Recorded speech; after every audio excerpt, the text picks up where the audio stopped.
vamos para a nossa leitura bíblica da Bíblia, a mensagem. Nós estamos em Romanos, no capítulo 3.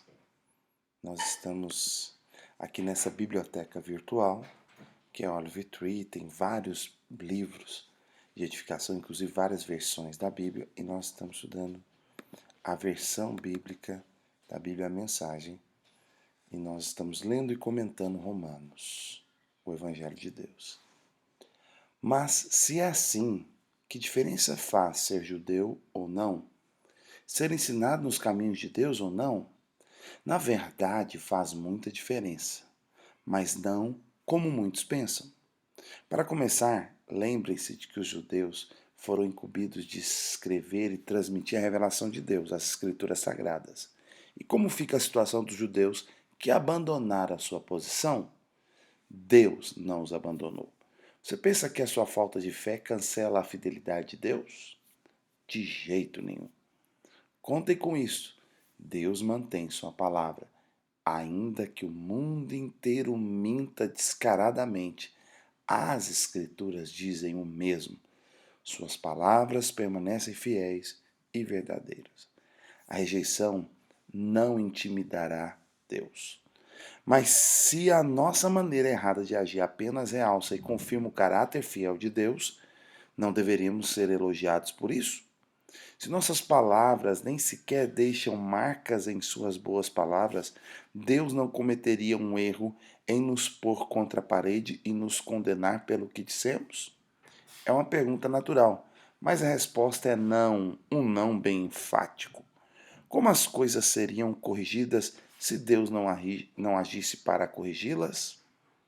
É maldade afirmar: se minhas mentiras servem para mostrar a verdade de Deus de maneira mais gloriosa, como posso ser condenado?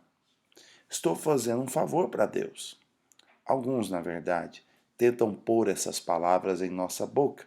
Alegamos que saímos por aí anunciando: quanto mais mal fazemos, mais bem Deus faz.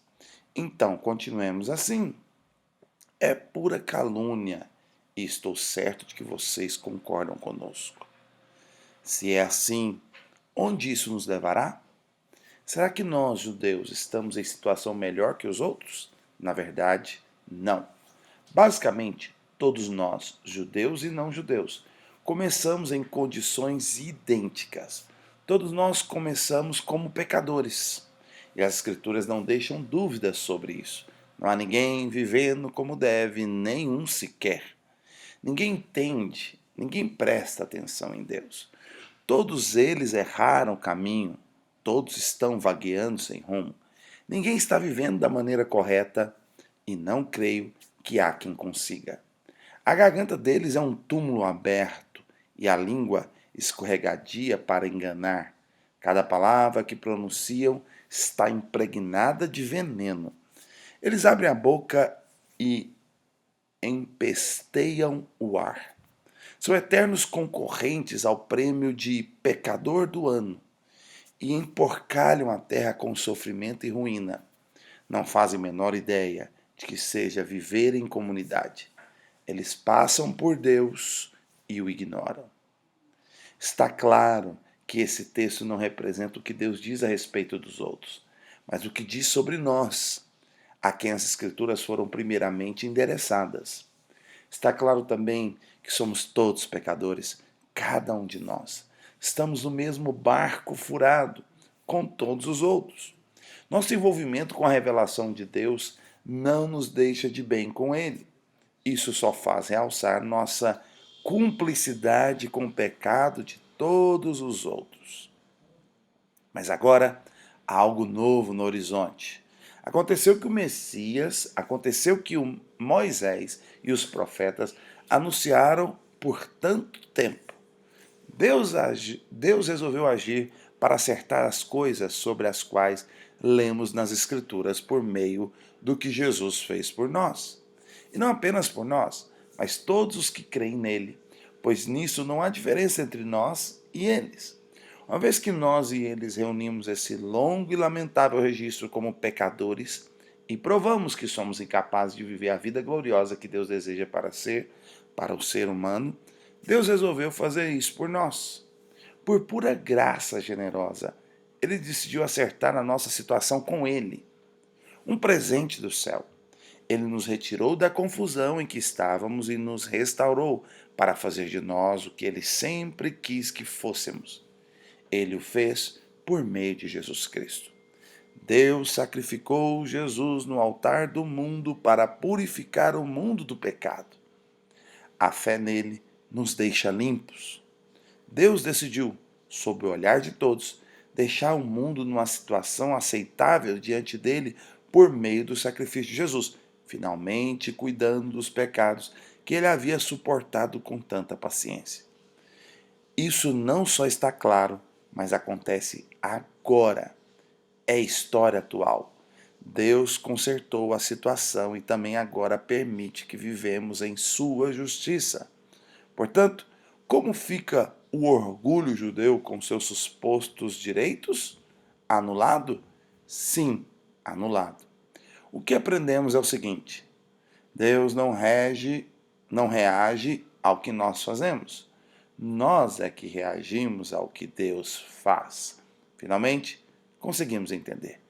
Nossa vida se acerta com Deus e com os demais quando deixamos acertar a situação, não quando tentamos fazer tudo sozinhos, com orgulho e ansiedade. E como fica a orgulhosa alegação judaica de termos o monopólio de Deus? Anulada também. Deus é o Deus dos judeus e de quem não é judeu. Como poderia ser diferente se há apenas um Deus?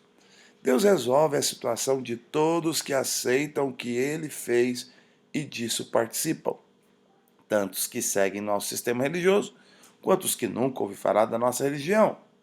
Mas, ao mudar o nosso foco de que nós fazemos para Deus, ao mudar o nosso foco do que nós fazemos para o que Deus faz, não anulamos a rigorosa regra da lei que Deus estabeleceu? De modo nenhum. Quando adotamos o estilo de vida condizente com essa reconciliação, nós a confirmamos. Gente, aqui nós temos então Romanos capítulo 3, e nós precisamos entender que Paulo, ele é um apóstolo, um mestre, está escrevendo para os romanos, que tem uma mente, a mente da cultura ocidental, é a mente lógica, coerente, de um raciocínio lógico. Então Paulo, ele está apresentando um raciocínio lógico, coerente da fé. O que ele está falando aqui no capítulo 3 é um desfecho de um raciocínio que começou no capítulo 1 de Romanos. Então, no capítulo 1, ele introduz dizendo que Deus envia boa notícia, a mensagem de salvação, por meio do seu Filho Jesus Cristo, segundo prometera por meio dos profetas há muitos anos atrás. Ele envia essa salvação para uma humanidade que está caída, e ele faz uma descrição da humanidade caída e dos pecadores maus. No capítulo 2, ele faz uma descrição dos pecadores moralistas e começa a descrever os pecadores religiosos, que são os judeus. No capítulo 3, ele faz uma descrição dos pecadores religiosos, seu orgulho, sua vaidade, e como Deus colocou todos, pecadores maus, pecadores moralistas e pecadores religiosos, no mesmo contexto, todos carentes de um Salvador, de um perdão, de uma redenção por meio do Messias, Jesus Cristo.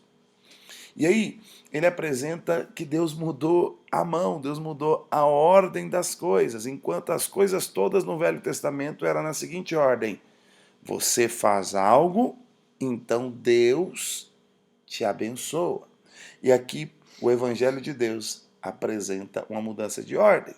Deus faz algo, por você, isto é, paga o pecado por você, enviando seu filho lá na cruz. Deus decide amar você, buscar você, perdoar você, e você somente aceita e recebe pela fé. A ordem da prioridade muda. Porque uma vez que todos os homens, mesmo conhecendo a Deus intuitivamente, instintivamente ou pela lei de Deus, todos se tornaram pecadores, Deus então construiu um caminho redentivo. E esse caminho redentivo muda o foco. O foco não está no que você faz para Deus, mas no que Deus faz por você por meio do seu Filho Jesus Cristo. E aí, quando você muda o foco, não é o que eu faço para Deus, mas é o que Deus faz por mim. Isso é o Evangelho, a mensagem da salvação. Isto é o dom da justiça, é o dom da vida eterna, é o dom de Deus.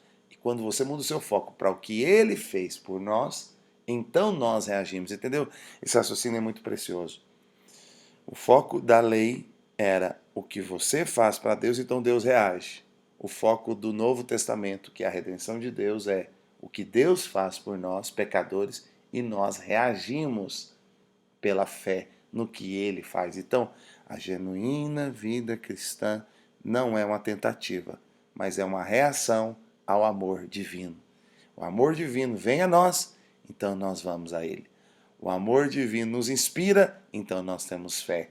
O amor divino nos constrange, então nós somos transformados. E isso é o dom da justiça. Isso é redenção, isso é salvação, isso é reino de Deus, senhoras e senhores, bem-vindos.